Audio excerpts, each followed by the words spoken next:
আসসালামু আলাইকুম রহমতুল্লাহি ওবারাকাতুহ। আল্লাহর রহমতে আশা করি সবাই ভালো আছেন, আলহামদুলিল্লাহ। পবিত্র কোরআনে কারিম থেকে আমরা শুনবো আজকে সূরা আত-তিন আয়াত ৭।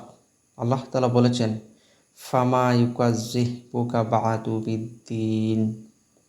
সুতরাং এরপর কিসে তোমাকে হে মানুষ কর্মফল দিবস সম্পর্কে অবিশ্বাসী করে। বলতে চেয়েছেন যে কিয়ামতের অবিশ্বাসীদেরকে হুমকির সাথে হুঁশিয়ার করা হয়েছে যে আল্লাহ তোমাকে সুন্দরতম অবশ্যই সৃষ্টি করেছেন এবং তিনি তোমাকে তার বিপরীতহীনতার অতল তলে নিক্ষেপ করতেও সক্ষম। আল্লাহ তাআলা এখানে বলেছেন, সর্বোত্তম গঠনে আমি মানুষকে সৃষ্টি করেছি, কিন্তু তোমার এই সুন্দর চেহারা, তোমার এই সুন্দর দেহ, তোমার এই সুন্দর রূপ আমি অতল তলে নিক্ষেপ করতেও সক্ষম। অতল তলে নিক্ষেপ করতে সক্ষম এর অর্থ হলো, কারণ গভীরতম এক জায়গা রয়েছে যা জাহান্নামের এক জায়গা রয়েছে, যা আগুনের গভীরতম, যা অন্যান্য সূরার মধ্যে আল্লাহ তাআলা বলেছেন হাবিয়া হলো জাহান্নামের জায়গার নাম। তখন আল্লাহ তাআলা বলেছেন অতল তলে নিক্ষেপ করতে আমি সক্ষম। আমি যে তোমাকে সুন্দরভাবে, এত সুন্দরভাবে তোমাকে আমি সৃষ্টি করেছি, তোমার এই সৌন্দর্যটা কিন্তু আমি অতল তলে ফেলতেও সক্ষম। তারপর আল্লাহ তাআলা বলেছেন, আর তার মানে হলো তোমাকে পূর্ণবার সৃষ্টি করাটা পক্ষে কোনো কঠিন কাজ নয়। আল্লাহ তাআলা তারপরে পূর্ণবার সৃষ্টি করার পক্ষে কোনো কঠিন কাজ নয় আল্লাহর কাছে। আল্লাহু আকবার। সুতরাং এরপরও কি তুমি কিয়ামত প্রতিফল দিবস অবিশ্বাসী করবে? কিছু কিছু মুশরিক রয়েছে, কাফের রয়েছে, কিছু কিছু বেদিন রয়েছে, তারা মনে করে সবসময় এটাই যে কিসের দিন, কিসের মৃত্যু আর কিসের দিবস। বিচার দিবস বলতে তারা কিছু মনেই করে না। তারা মনে করে এই জীবন এটাই বুঝি শেষ, এখানে বুঝি শেষ। তারপরে আর কোনো তারা কিয়ামত সম্পর্কে, এই বেদিন যারা রয়েছে, মুশরিক যারা রয়েছে, তারা কিয়ামতের সম্পর্কে, এমনকি বিচার দিবস সম্পর্কে তারা কিন্তু ধারণা নয়, এমনকি তারা এটা মনেও করে না।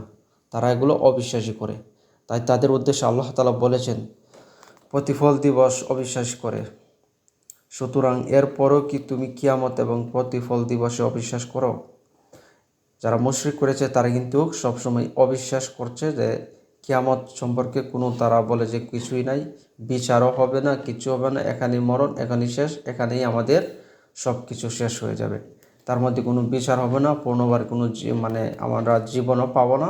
তারপর আল্লাহ তাআলার যে বিচারের দিবস রয়েছে, এই দিবস বলতে তারা কোনো এটার গুরুত্ব দেয় না, এমনকি তারা এগুলো কোনো মনে করে না। মুশরিক যারা রয়েছে, যারা বেদিন রয়েছে, তারা কিন্তু কিয়ামত দিবস সম্পর্কে তারা কোনো আইডিয়া নেই, এমনকি তারা বলে যে এখানে কোনো কিচ্ছু হবে না। আল্লাহ তাআলা বলেছেন যে আমি তোমাকে পুনর্বার সৃষ্টি করতে আমার কাছে কোনো কঠিন কাজ নয়, আর আমি মানুষকে সৃষ্টি করেছি সর্বোত্তম গঠন, আমি তাকে অতল তলে নিক্ষেপ করতেও সক্ষম। তোমরা প্রতিফল দিবস কিভাবে অবিশ্বাস করবে? তোমরা বিচার দিবস কিভাবে অবিশ্বাস করবে? কাল কিয়ামতের দিন তোমাদের যে হিসাব নিকাশ নেওয়া হবে, তাহলে কিভাবে তোমরা অবিশ্বাস করবে? তো কিছু কিছু বেদিন রয়েছে যারা দিনদার না, যারা কোনো দিনের পক্ষে তারা, যাদের কোনো দিনের সম্পর্কে কোনো ধারণা নেই, তারা ভাবছে যে এই বুঝি জীবন, এখানেই শেষ, এখানেই মৃত্যু, তারপরে আর কোনো পূর্ণ জীবন না, কোনো হিসাব হবে না, কোনো কিয়ামত সম্পর্কে তার কোনো আইডিয়া নেই, তারা বলে কোনো কিয়ামত হবে না। আল্লাহ তাআলা তাদেরকে বোঝানোর জন্য আল্লাহ তাআলা এখানে বলেছেন যে আমার দ্বারাতে কোনো কঠিন বিষয় নেই, তোমরা কিসের অবিশ্বাস করে তুলবে? তোমরা কাকে অবিশ্বাস করবে? কি তোমরা দিবসকে অবিশ্বাস করবে কি জন্য? আল্লাহ তাআলা যেন আমাদেরকে সবাইকে বোঝার এবং শিখার তৌফিক দান করুক। আসসালামু আলাইকুম ওয়া রাহমাতুল্লাহি ওয়া বারাকাতুহু।